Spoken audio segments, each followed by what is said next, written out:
Olá, seja bem-vindo mais uma vez ao culto da Igreja Presbiteriana de Tambaú, essa comunidade de corações amigos e de braços abertos, que recebe a você e a sua família sempre com muito carinho e alegria. Afinal de contas, todos nós somos convidados pelo Criador e o nosso Pai a adorá-lo na beleza da sua santidade, na beleza da sua graça e poder. Nesta ocasião, nós estamos encerrando uma série de mensagens sobre o reino de Deus, que foram ministradas ao longo deste mês de setembro, e neste domingo nós encerramos com aquela expressão que se encontra no Sermão da Montanha: buscai, pois, em primeiro lugar, o reino de Deus e a sua justiça, e todas as demais coisas vos serão acrescentadas. Numa época de crise, em que nós começamos a nos sentir ansiosos e envolvidos cada vez mais na resolução de problemas que nós não controlamos, certamente saber que Deus toma conta de nós, que a sua presença, a sua provisão e a sua proteção estão ao nosso dispor como filhos que somos dele, nos traz certamente muito consolo, muito conforto e segurança. Eu espero que a mensagem chegue ao seu coração com muito poder e graça e lhe faça cada vez mais revigorado na presença de Deus. Deus o abençoe. Bom culto conosco. Nesses dias nós temos refletido juntos, o pastor Vandi tem desenvolvido um tema nesses dias em que eu não pude estar na igreja, em recuperação da cirurgia, sobre o reino de Deus. Essa é uma das temáticas mais importantes de toda a Escritura Sagrada. Na verdade, o reino de Deus é um tema, um assunto que vai desde a criação até a consumação dos séculos. E esse reino que está presente em todos os tempos e épocas e histórias da relação de Deus com as suas criaturas, chega obviamente ao seu ápice, ao seu cume na pessoa de Jesus. Lembrem que João Batista, quando foi introduzir, apresentar, antecipar a chegada de Jesus Cristo, ele diz: arrependei-vos e crede, porque o reino de Deus está próximo. E quando ele fala isso, Jesus encarna a figura do rei, a pessoa do rei, deste reino que está sendo realizado, que está sendo inaugurado, que está sendo realizado na pessoa dele. Quando em determinado momento ele então deseja aplicar as consequências desse reino, o que significa este reino de Deus presente na nossa vida, no cotidiano da nossa existência, ele o faz através de um dos seus sermões mais conhecidos, mais famosos, que é o Sermão da Montanha. O Sermão da Montanha está cheio de referências ao reino de Deus. Alguns dizem que o Sermão da Montanha é a constituição do reino de Deus. Lá você vai encontrar as cláusulas pétreas, os princípios balizadores, tudo o que tem a ver com o reino de Deus, de uma forma ou de outra, está presente no Sermão da Montanha. Mas em dado momento, ele deseja aplicar esta realidade do reino de Deus, quando ele profere o Sermão da Montanha, a uma situação muito comum, e na verdade muito comum mesmo, principalmente nessa época em que nós estamos, que somos levados a, de um lado para o outro, pensar sobre as nossas próprias lutas e dificuldades no meio de crises e assim por diante. Normalmente, quando assim o fazemos, ficamos solicitamente ansiosos pela vida. Começamos a olhar de maneira horizontal e dizer assim: onde está o reino de Deus diante de tantas lutas e dificuldades que eu estou passando, diante de tantas perspectivas negras, diante de tantas negras nuvens que estão diante de mim, com um cenário de crise, com um cenário de lutas, de conflitos, onde parece que o reino de Deus está ausente e que o rei está ausente. Nesse momento, Jesus, no Sermão da Montanha, trabalha então a ideia de que só existe uma resposta para quando a vida aqui, nessa dimensão em que nós vivemos, se constitui em algo extremamente incerto, extremamente duvidoso, ambíguo, em que nós não temos segurança, porque parece que as coisas estão se movendo todo o tempo. Ele então fala sobre o reino de Deus quando presente nas nossas lutas. E quando presente nas nossas lutas, ele nos dá um princípio, uma ideia, uma proposta, na verdade um mandamento, que é um mandamento de priorização. Priorize o reino de Deus na sua vida. Para que nós possamos compreender esse contexto e escutar hoje o que significa o reino de Deus no dia a dia da nossa existência, eu lhe convido a abrir a palavra de Deus no Evangelho de Mateus, capítulo 6, a partir do verso 25, talvez um dos mais conhecidos textos da Bíblia. Mateus capítulo 6, verso 25 em diante. Ele termina com a proposta de como priorizar o reino de Deus na nossa vida. Mateus capítulo 6, 25 em diante. Mateus 6, 25 em diante. Diz assim a palavra de Deus, no momento em que Jesus está chegando ao final do Sermão da Montanha. Ele fala assim: por isso vos digo, não andeis ansiosos de coisa alguma, ou não andeis ansiosos pela vossa vida, quanto ao haveis de comer, quanto ao que haveis de beber, nem pelo vosso corpo, quanto ao que haveis de vestir. Não é a vida mais do que o alimento, e o corpo mais do que as vestes? Observai as aves do céu, não semeiam, não colhem, nem ajuntam em celeiros, contudo vosso Pai Celeste as sustenta. Porventura não valeis vós muito mais do que as aves? Qual de vós, por ansioso que esteja, pode acrescentar um côvado ao curso da sua vida? E por que andais ansiosos quanto ao vestuário? Considerai como crescem os lírios do campo. Eles não trabalham, nem fiam. Eu, contudo, vos afirmo que nem Salomão, em toda a sua glória, se vestiu como qualquer deles. Ora, se Deus veste assim a erva do campo, que hoje existe e amanhã é lançada no forno, quanto mais a vós outros, homens de pequena fé.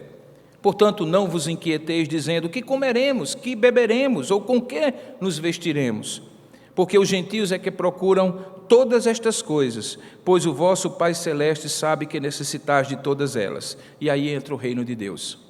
Buscai, pois, em primeiro lugar o seu reino e a sua justiça, e todas estas coisas vos serão acrescentadas. Portanto, não vos inquieteis com o dia de amanhã, pois o amanhã trará os seus cuidados, basta ao dia o seu próprio mal. Vamos dizer juntos: buscai, pois, em primeiro lugar o seu reino e a sua justiça, e todas estas coisas vos serão acrescentadas. Vamos entender o que isso significa na prática e vamos pedir que Deus nos ensine nesta noite. Oremos. Ó Deus amado e querido Pai, fala conosco, Senhor. Fala sim, ó Pai, Tu que és o Rei da nossa vida. De que maneira o Senhor deseja que nós possamos priorizar o Teu reino na nossa vida como antídoto e remédio, para que a ansiedade não tome conta do nosso coração, para que os tempos difíceis que enfrentamos não façam a agenda da nossa vida diária. Pai, nós sabemos que esta é a luta do dia a dia, e muitas vezes estamos sendo por ela derrotados, porque muitas vezes buscamos as demais coisas, e o Teu reino fica a reboque de todas as circunstâncias. Por isso, nesta hora, abre o nosso coração, dilata o nosso ser para abrigar a Tua palavra de tal maneira rica, que possa renovar-se nesse texto que nós até conhecemos de cor. Que o Senhor venha nos trazer palavra nova nesta noite, e que ela atinja o nosso coração, que ela chegue à nossa alma, e que ela nos abençoe abundantemente, pois é assim que nós te oramos, é assim que nós te agradecemos, em nome e para a glória de Jesus. Amém. Queridos, essa temática do reino de Deus é sempre uma temática que foi sempre uma temática compreendida ao longo da história de maneira bastante controversa e polêmica. Em vários momentos, para a igreja, o reino de Deus significava isolamento em relação ao mundo e à realidade da vida. Em vários momentos, o reino de Deus significava que a igreja deveria buscar um lugar completamente diferente, uma espécie de gueto, de refúgio, no qual ela pudesse vivenciar esses valores do reino sem ser impactada, sem ser influenciada por essas realidades do dia a dia. Na Idade Média, de maneira muito especial, isso aconteceu, de modo que a igreja se refugiou debaixo de conventos, de mosteiros, de lugares isolados para vivenciar o reino de Deus. O livro e o filme que alguns de vocês certamente já assistiram ou leram, O Nome da Rosa, mostra um pouco daquela realidade de como a igreja tentou se isolar, como uma forma de se proteger e viver o reino de Deus isoladamente. O resultado disso foi que a igreja foi perdendo a capacidade de responder ao mundo o que era o reino de Deus na verdade. E começou a alienar-se e sair da realidade, de modo que cada vez mais a igreja não tinha o que dizer ao mundo que estava debaixo do império das trevas. Por outro lado, em alguns momentos da história, a igreja entendeu que deveria estar no mundo e fazer algum tipo de influência no mundo, mas perdeu-se nesse caminho e tornou-se tão mundana, no sentido não apenas ético, moral, mas no sentido da percepção de futuro, de modo que a igreja começou a fazer uma agenda que era meramente política e social. O reino de Deus se misturou ao reino da terra, ao reino do mundo. Conquistar o povo para o reino de Deus passou a ser, em muitos lugares, apenas conquistar melhores condições de vida que dessem mais justiça social e condição das pessoas viverem bem. Com isso, a igreja começou a pequenar e reduzir a sua agenda e não tornou-se mais uma agência do reino de Deus na terra, mas uma própria agência do reino na terra. Ou seja, naquela situação em que terra e igreja, mundo e igreja, reino de Deus e reino do mundo eram a mesma coisa. Tirando esses dois extremos, o que é que a Bíblia deseja nos ensinar de como viver como agentes do reino neste mundo em que nós estamos, ao mesmo tempo inseridos nele, mas sem nos deixar influenciar a ponto de perdermos o sabor, como um sal que se torna insípido, ou perdermos a capacidade de iluminar, como uma luz que fica perdida no meio da escuridão. Eu creio que esse momento do Sermão da Montanha, Jesus nos faz pensar dessa maneira, nos dá um caminho para essa direção, ou nesta direção, mas Ele o faz a partir da nossa interioridade. Preste bem atenção que é muito curioso como é que Jesus faz uma proposta de como é que nós podemos e devemos viver no mundo, na vida exterior de cada um de nós, nos negócios, na família, na vizinhança, na academia e em tantos outros lugares em que nós estamos inseridos, mas ele faz questão de dizer que a principal batalha não acontece do lado de fora, mas dentro de nós, que é quando nós somos influenciados, impactados internamente, interiormente, por essa ansiosa solicitude na vida, é que nós não conseguimos separar qual deve ser o nosso papel e como nós devemos enfrentar momentos de crise que produzem grande medo, ansiedade e dúvidas no nosso coração. Preste bem atenção que Jesus está numa parte, e aí eu volto os seus olhares para esse texto, peço que você volte os seus olhares para esse texto, em que ele começa a tratar de certas disciplinas espirituais. Ele havia falado sobre como se deve orar, ensinou o Pai Nosso, nos versículos anteriores desse capítulo. Depois ele ensinou como jejuar e como deveria ser a nossa atitude em relação à materialidade da vida. Ele falou sobre os tesouros do céu, sobre a luz e as trevas e os dois senhores, inclusive dizendo que ninguém podia servir a dois senhores. Quando chega no versículo 25, que é o primeiro que nós lemos, então ele quase que chega à conclusão. Ele diz assim, por isso, e aí ele vai aplicar todo esse ensinamento rico que ele havia destilado, havia ensinado anteriormente. Ele diz, por isso eu vos digo, não andeis ansiosos. É curioso que Jesus estava falando de como é que nós devemos lidar com o mundo exterior, mas ele olha para dentro do nosso coração e diz assim, é dentro do seu coração que a verdadeira batalha acontece. É dentro do seu coração, na perspectiva do que é que você está vivenciando em termos de emoções do seu coração, que a verdadeira luta acontece. E de fato é interessante mesmo, quando você pergunta a alguém de que maneira o mundo lhe afeta, de que maneira a sua vida diária lhe afeta, nós temos que ser sinceros em dizer que muitas das circunstâncias do dia a dia afetam as nossas emoções, as nossas percepções sobre a vida, os nossos sentimentos. Isso é natural, isso é comum. Amanhã de manhãzinha, por exemplo, nós vamos partir para uma nova jornada de vida. No dia de hoje, nós separamos de alguma forma a nossa vida, nós separamos para descansar um pouco. Eu espero que vocês tenham descansado no dia do Senhor. Alguns vieram pela manhã hoje, outros estão aqui também à noite. Nós tivemos momentos com a família, o nosso almoço possivelmente foi mais tranquilo, deu para tirar uma sonequinha depois do almoço. Esse não é um dia normal, esse não é um dia típico, esse é o dia do Senhor separado para o Senhor. Amanhã começa o corre-corre.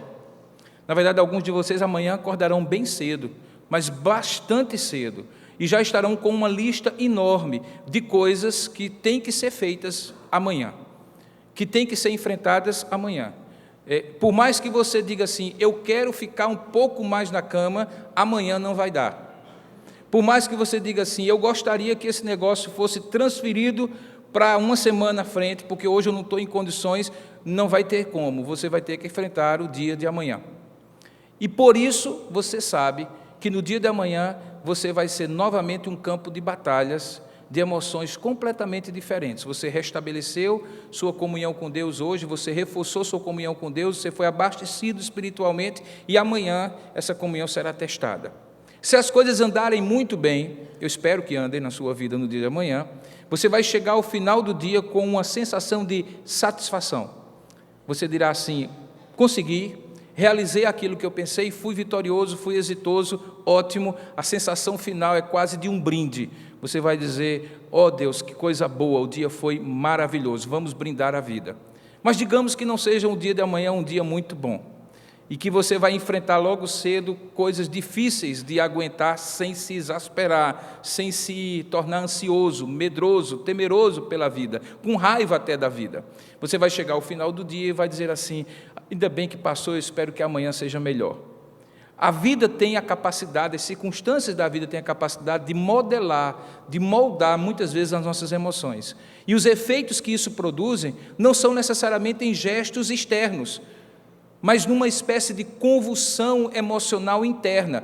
O vulcão está em erupção, embora a larva não tenha saído na forma de palavras e comportamentos e de atitudes. É aqui, no centro da nossa vida, no seio do nosso coração, que essa ansiedade se instala. E ela é, muitas vezes, uma ansiedade por coisas legítimas. Veja que quando Jesus fala aqui, ele usa 3 exemplos, o que havemos de comer, o que havemos de beber e com o que havemos de nos vestir, que são necessidades básicas da vida. Ele não está falando daquelas coisas que nós elegemos como necessidades, mas que na verdade são desejos. Nós podemos nos vestir e podemos nos vestir de maneira tão fashion, tão bem elaborada, que isso se torna uma verdadeira máscara na nossa vida. Mas ele não está falando disso, ele está falando simplesmente de se vestir. Nós podemos comer o nosso feijãozinho com arroz, que todo mundo tem saudade, por mais que a gente possa frequentar restaurantes todos os dias, se pudéssemos, mesmo assim chegará um momento, como já deve ter chegado na sua vida, num momento de viagem que disse assim, que vontade de voltar para casa e comer o meu feijãozinho com arroz. Ele está falando de feijãozinho com arroz mesmo. Ele está falando com coisas básicas da vida. E ele diz que é nessas coisas básicas da vida que muitas vezes a ansiedade pode se instalar no nosso coração. Nós estamos falando, portanto, de coisas que vão afetar a nossa vida diária, contínua. Eu e você seremos afetados por isso de uma forma ou de outra. Ele se utiliza dessas palavras, dessas categorias, para mostrar como é pervasiva, como é contínua, como a guerra não para. Amanhã ela estará deflagrada, depois de amanhã assim e assim por diante. E não será por grandes realizações, não será por grandes obras, será por coisas comezinhas, diárias, cotidianas, coisas muito pequenas, que nós deveríamos ter já superado, mas obviamente que não superamos, elas nos afetam. A igreja não pode dizer a você, o Evangelho não diz a você, para que você se aliene e diga assim, deixa isso tudo para lá, porque Jesus Cristo está voltando e tudo vai acontecer muito bem e você não precisa se preocupar com isso. O grande desafio é como lidar com essas coisas. Jesus aponta que há um caminho natural que afeta nós, que é o caminho da ansiedade. A ansiedade é uma preocupação antecipada, por isso que se chama preocupação. Preocupação é uma ocupação antecipada de coisas que no seu tempo deverão ser enfrentadas, mas que nós antecipamos. E antecipamos não de uma maneira saudável, porque fazer planos, por exemplo, seria uma maneira antecipada de ocupar-se com coisas que ainda virão.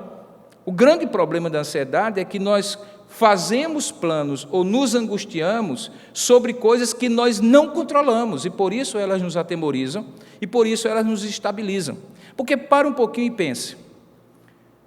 Quando você sabe que amanhã você vai ter que resolver um problema, e você tem condições de resolver, o que é que você faz? Você resolve. Algum problema com dívida que se você tiver dinheiro para pagar? Não. Se você tem uma dívida e amanhã você vai poder quitar, ok. Algum problema com uma doença que tem cura e que tem medicação e que tem terapêutica e você já sabe como agir porque já foi de alguma forma estabelecido que se você tomar determinado remédio e fizer algum tratamento isso vai ficar bom? Algum problema com isso? Nenhum. Você então não se preocupa com o que você não pode resolver. Você se preocupa com o que você pode resolver, e isso tem um nome, planejar e agir. Mas o que ele está falando aqui não é com o que eu não posso, com o que eu posso resolver, é com o que eu não posso resolver. Ele diz assim, quantos de vós, por mais ansioso que seja, pode acrescentar um côvado, 46 centímetros, era uma medida daquela época, 46 centímetros ao curso da sua vida. Alguns comentaristas dizem que significa você crescer 46 centímetros ou a sua vida ficar mais longeva por 46 centímetros, como se fosse uma linha geográfica. O que nós podemos fazer para viver um pouquinho mais? O que nós podemos fazer para alcançar um pouquinho mais? Há coisas que nós não podemos fazer absolutamente nada. E são exatamente estas coisas que nos chamam, nos atraem e estabelecem para nós ansiedade. Jesus, porém, tem uma outra proposta. E a outra proposta é a gente fazer uma reflexão profunda sobre 3 aspectos do agir de Deus na nossa vida. Primeiro, é a presença de Deus.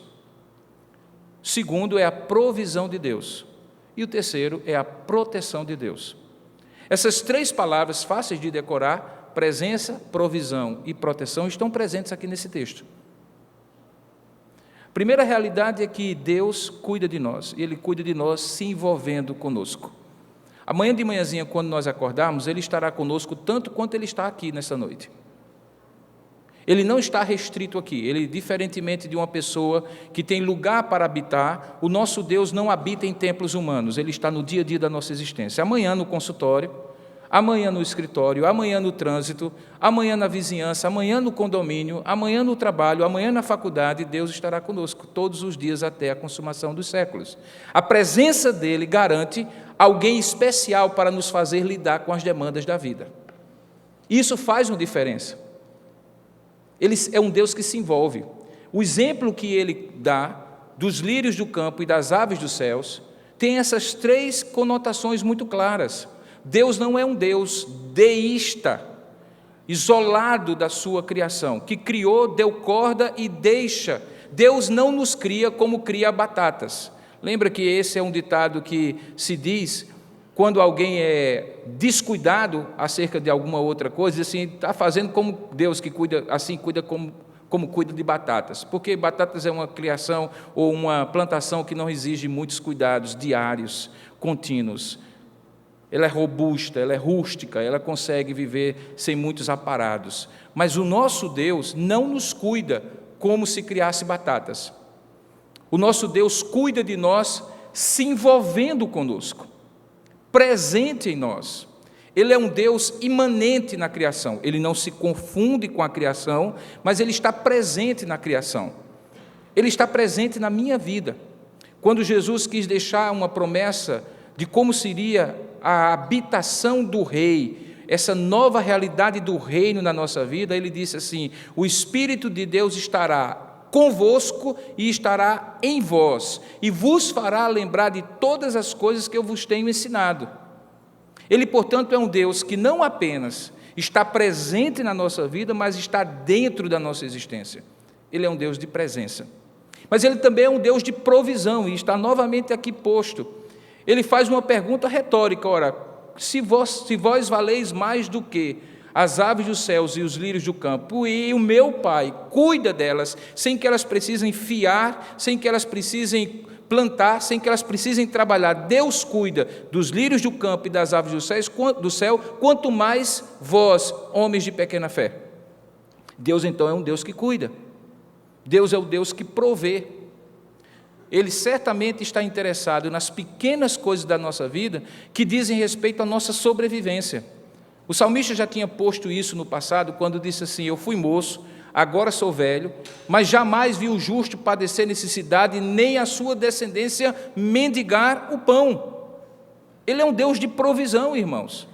Nesse cenário em que nós olhamos, em que toda uma tormenta, alguém está chamando de a tempestade perfeita, o momento em que o Brasil está passando, sabe aquela ideia de que tudo que poderia dar errado, parece que se juntou no mesmo tempo e no mesmo momento para dar errado, e a gente não tem nada, nenhum vento favorável que diga, pelo menos essa esperança nós temos.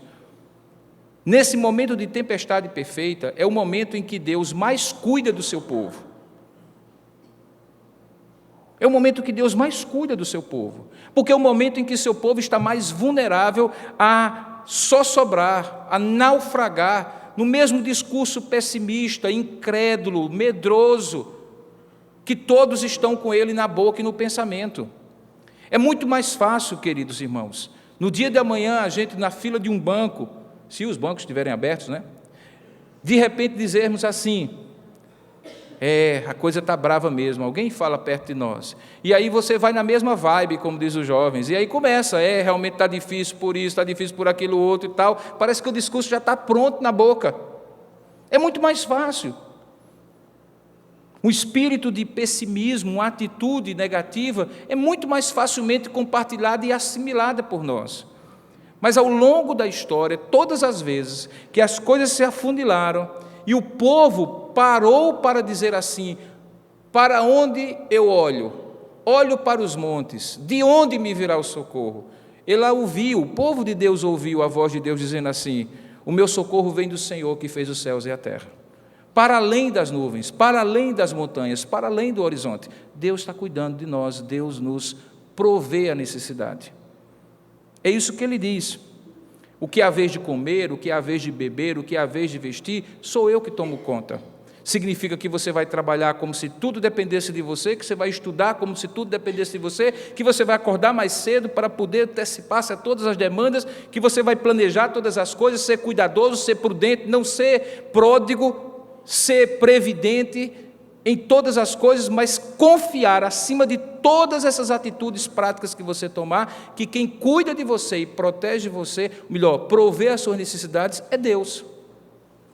Em certo sentido, todo cristão é como um pescador. Em certo sentido, todo cristão é como um agricultor. Se você parar direitinho para pensar, essas profissões que são as das mais antigas na história da humanidade, que são básicas em toda cultura, provavelmente tem pescadores, em toda cultura provavelmente tem agricultores, são extremamente ligadas a um senso de provisão. Alguns pensam da natureza, do acaso, dos mediadores dos poderes celestiais, e no nosso caso nós temos absoluta certeza que vem de Deus. Porque preste atenção no que um agricultor, que um pescador faz. Um agricultor pega uma semente, olha para a terra, olha na terra e vê apenas uma terra que, se um dia deu fruto, nada garante que ela haverá de dar novamente.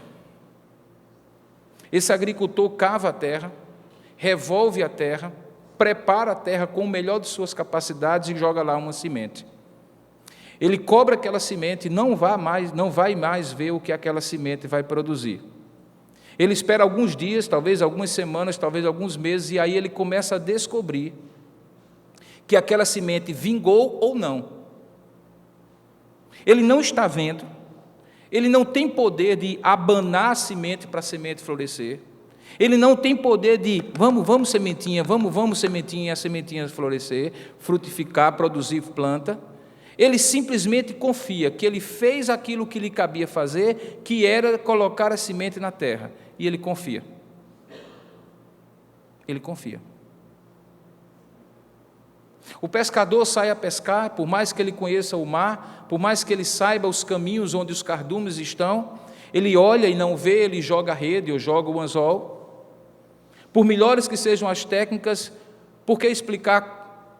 como explicar que um anzol ou uma rede jogada no lugar certo, da maneira certa, com a melhor técnica, com a melhor isca, com a melhor forma, com a melhor rede, pode chegar junto ao barco cheio de peixes ou sem peixe algum, só com sargaços. Como explicar isso? Mas o pescador confia numa provisão sobrenatural, de que de alguma forma daquela pescaria vai tirar o seu sustento.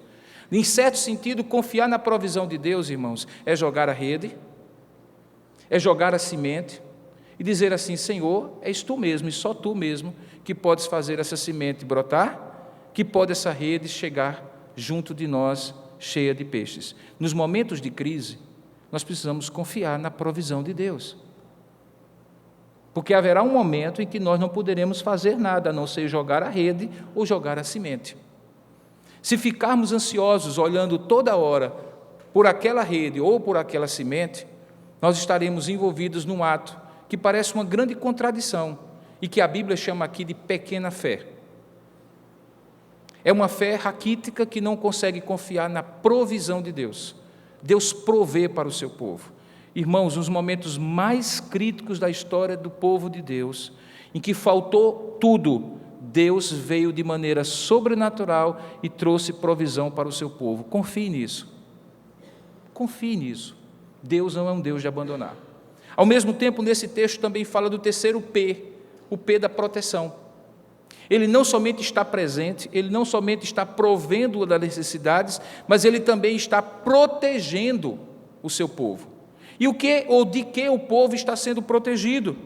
Veja, ele diz que quando os lírios do campo crescem, o Senhor veste do campo o que existe hoje e amanhã é lançado no fogo. E aí ele pergunta: quanto mais a vós outros, homens de pequena fé? Portanto, não vos inquieteis. Do que é que Deus está nos protegendo, irmãos?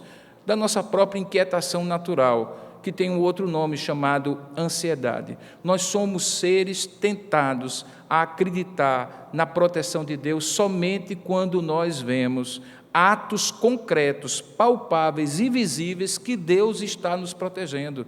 Mas existe uma mão invisível, irmãos, igualzinho àquela mão e aquele olhar de um pai que vê o seu filho dando as primeiras pisadas quando começa a caminhar. O filho pensa que está sozinho. Ele pensa que está dependendo apenas da sua perna que vai se firmando no chão. Mas só nós sabemos como é que acontece. Muitas vezes, pelas costas dos filhos, estão os pais com os braços abertos, esperando só a hora em que um tropeço vai acontecer ou um desequilíbrio vai ocorrer para que as mãos deste pai e desta mãe zelosas segurem a criança para que ela não bata com a cabeça no chão ou se machuque. Essa mão invisível que cerca a nossa vida, que é a mão da proteção de Deus, está presente. Deus protege o seu povo, e Ele o faz por amor à sua aliança que fez conosco. Nós não vemos, irmãos, nós não vemos, mas no dia a dia da nossa existência, Deus está ocupadíssimo com os seus anjos, guardando os nossos passos. Cada vez que saímos e voltamos, em paz, o Senhor destacou anjos para nos proteger. Todas as vezes que estamos em situação em que o homem mau vem para buscar a nossa vida ou aquilo que nós temos, e conseguimos até eventualmente perder aquilo que podemos reaver, mas não perdemos aquilo que não podemos reaver, que é a nossa própria vida, Deus nos protegeu. Essa semana, alguém mandou uma mensagem para mim que muito me tocou num momento muito importante, um momento muito importante da minha vida. Essa pessoa mandou uma mensagem dizendo, e me fazendo lembrar de uma verdade. Ela já havia me dito algumas vezes isso. Ela disse assim: lembre-se, Robson, Deus não livra você de estar na cova dos leões. Ele livra você na cova dos leões. Parece um princípio simples, né? Alguns até podem usar como um clichê. Mas preste bem atenção, quando os amigos de Daniel foram para a cova dos leões, Deus poderia ter impedido que eles entrassem na cova. Mas se assim acontecesse, eles não teriam visto o quarto homem que estava na cova dos leões, que era a própria presença de Deus, fechando a boca daquelas feras e trazendo-os de volta em são e salvo. Veja, Deus está na cova conosco. No meio da circunstância adversa, Deus estende o seu braço e nos protege. Ele não nos impede de correr o risco, Ele sustenta a nossa vida com a sua mão protetora. Quando isso desce à convicção do nosso coração, a pergunta que eu lhes faço é: que lugar ainda sobra para a ansiedade? Porque a ansiedade não é um desejo por uma presença que nos conforte na hora da luta. A ansiedade não é pela resolução de um problema que nós não conseguimos lidar e uma provisão que nós não podemos prover.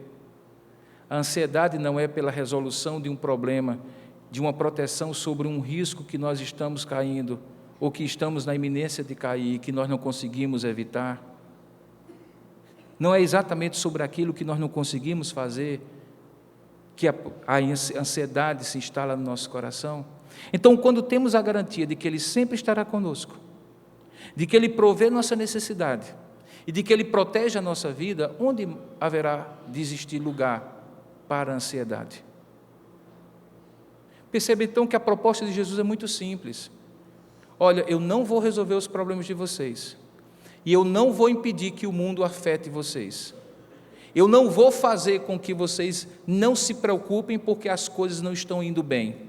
Eu não vou garantir a vocês uma viagem segura, tranquila, sem sobressaltos, sem mares violentos, sem ventos impetuosos. Eu não vou impedir que o mal se aproxime de vocês. Eu não vou impedir que o mal tente tragar a vida de vocês. Agora eu vou dar 3 garantias para vocês. Eu vou estar com vocês, eis aí a minha presença. Eu vou prover todas as necessidades de vocês até o dia final da vida de vocês.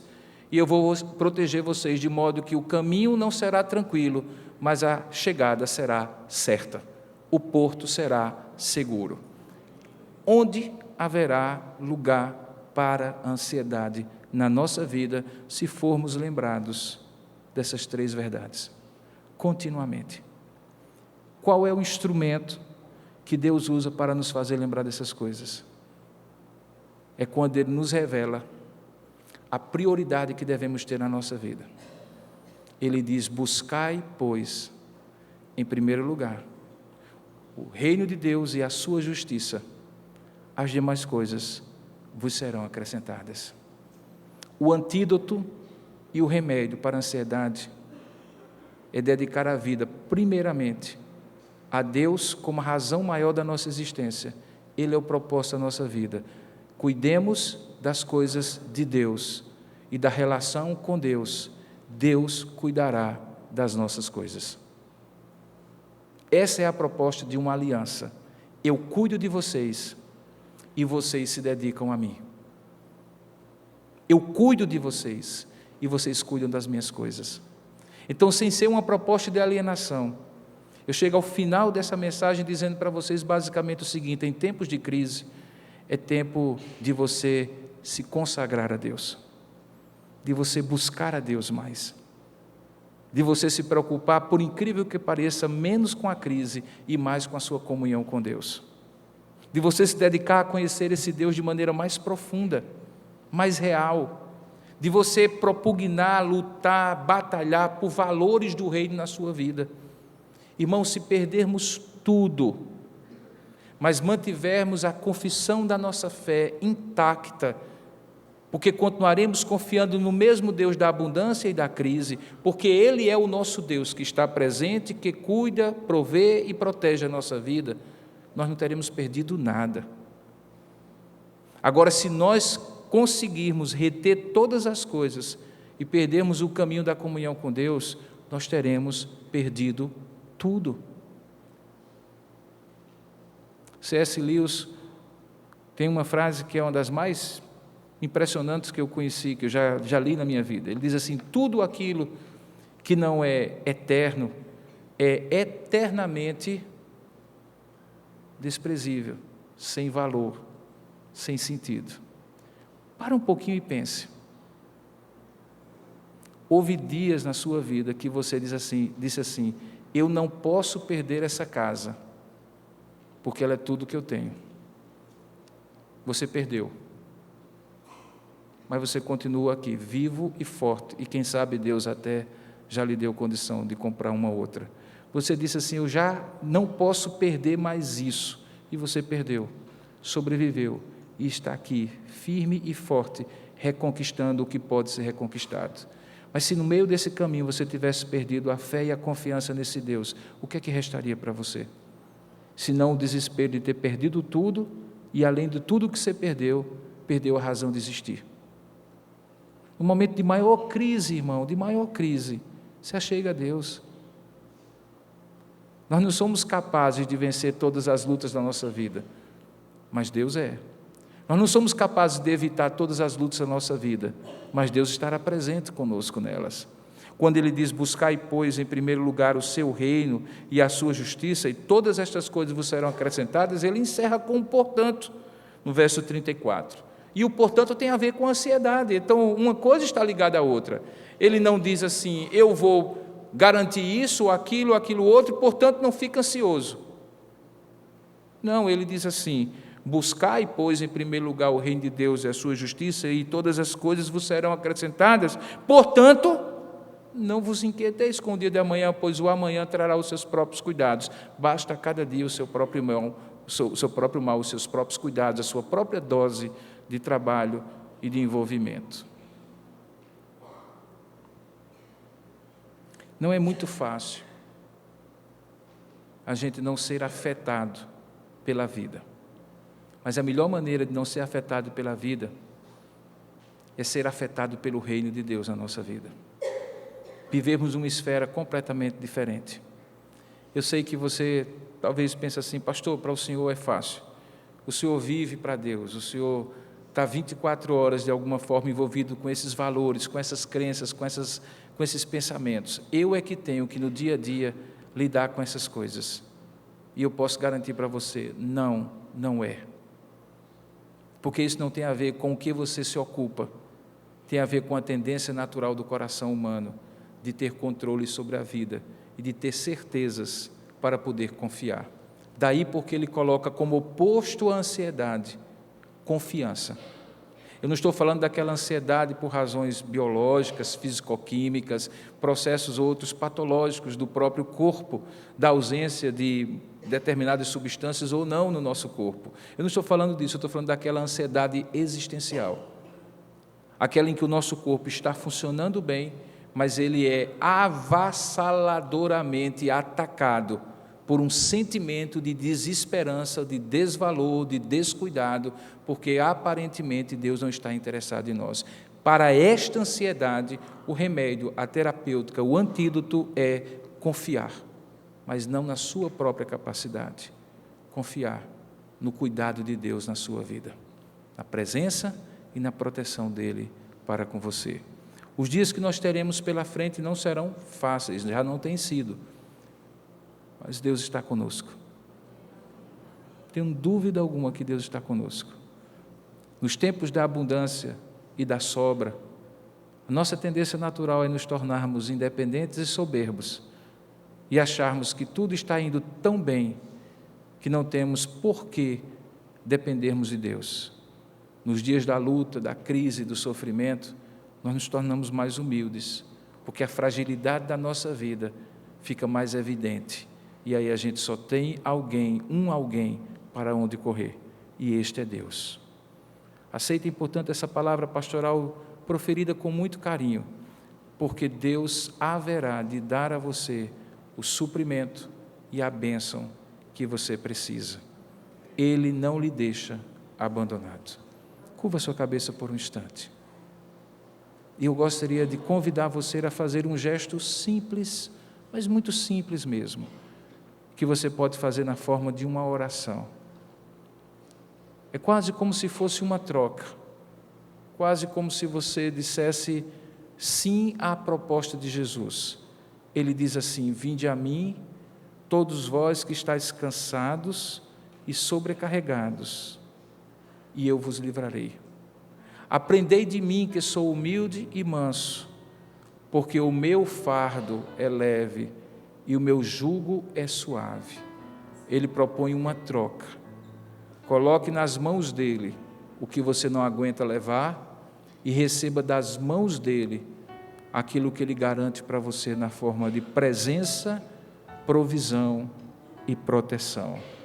Eu não sei exatamente o que é que isso significa concretamente na sua vida, mas eu sei que seja o que for, essa troca está proposta por ele e ele está disposto a cumpri-la. Vamos orar juntos? Ó Deus amado, Deus da nossa vida, Senhor da nossa existência, Tu és o nosso Pai, Tu és o Senhor da nossa vida, o cuidador da nossa vida. Pai, nós é que somos tolos de achar, quando as coisas vão muito bem, que é por conta da nossa competência ou da nossa sorte, da nossa inteligência ou dos nossos contatos, dos nossos relacionamentos.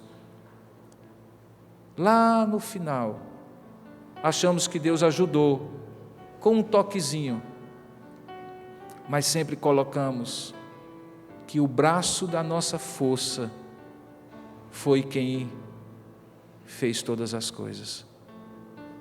Deus então se move e nos faz sentir o chão tremendo debaixo dos nossos pés,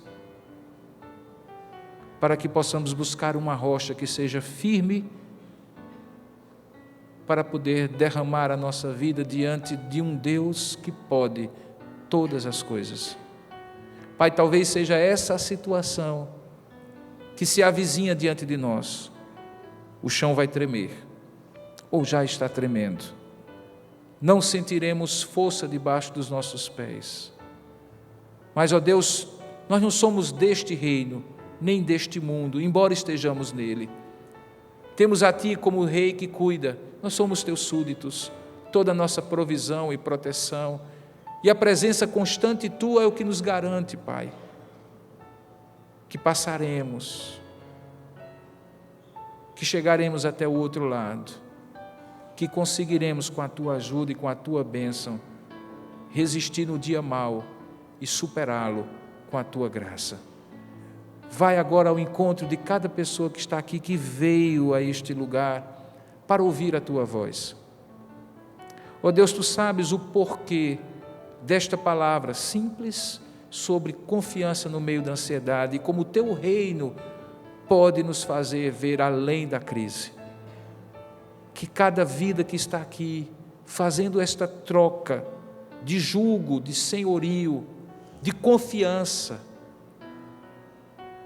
de fardo contigo, que cada vida que está aqui te entregando o que não pode levar por si mesmo e pedindo que o Senhor tome nas mãos e nos dê a Tua presença, provisão e proteção, que cada vida que está aqui e também que está nos assistindo possa ser tomada, invadida por uma confiança simples, mas muito forte e profunda, de que nas Tuas mãos nós estamos bem.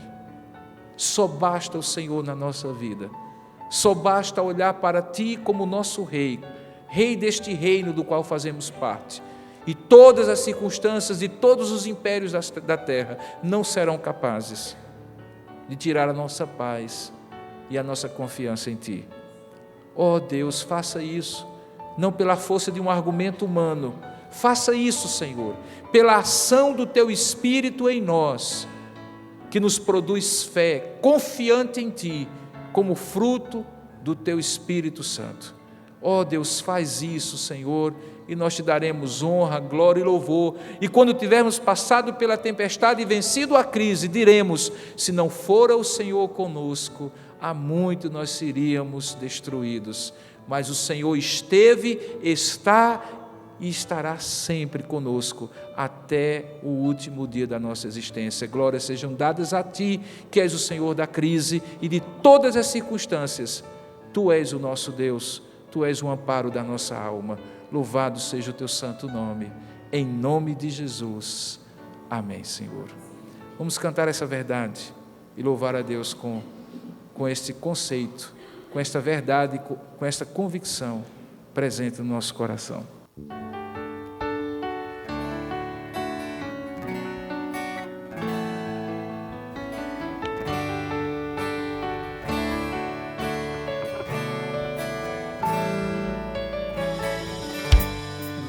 Nosso Pai, que o teu nome seja mantido santo, venha o teu reino. Dá-nos hoje o alimento necessário para viver, o pão de cada dia. Perdoa os erros que temos cometido, como perdoamos quem nos ofendeu. Não nos deixes cair em tentações, mas livra-nos do mal. Venha o teu reino, faça a tua vontade, seja assim na terra como é no céu.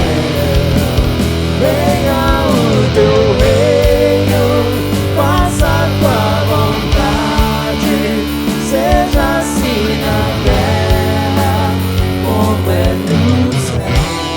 Vamos ficar de pé para cantarmos novamente essa música.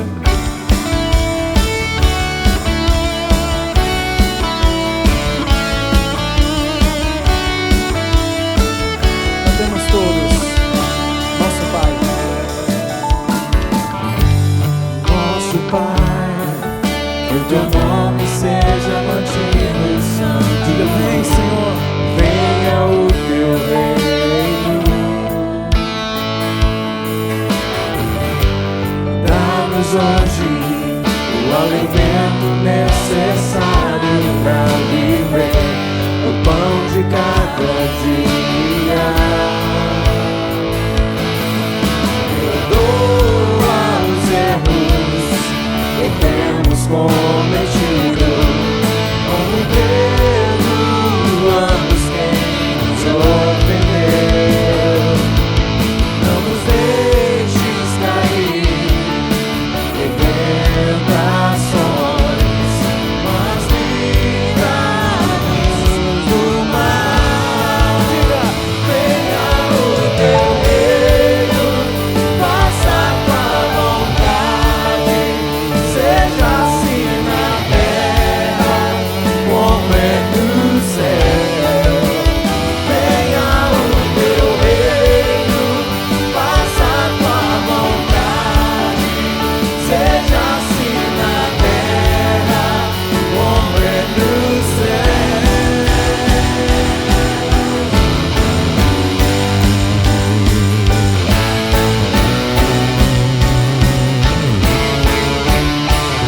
Porque tu é o reino, o poder e a glória para sempre. O teu reino, o poder e a glória, diga, são Deus para sempre. O teu reino, o poder e a glória, são Deus para sempre.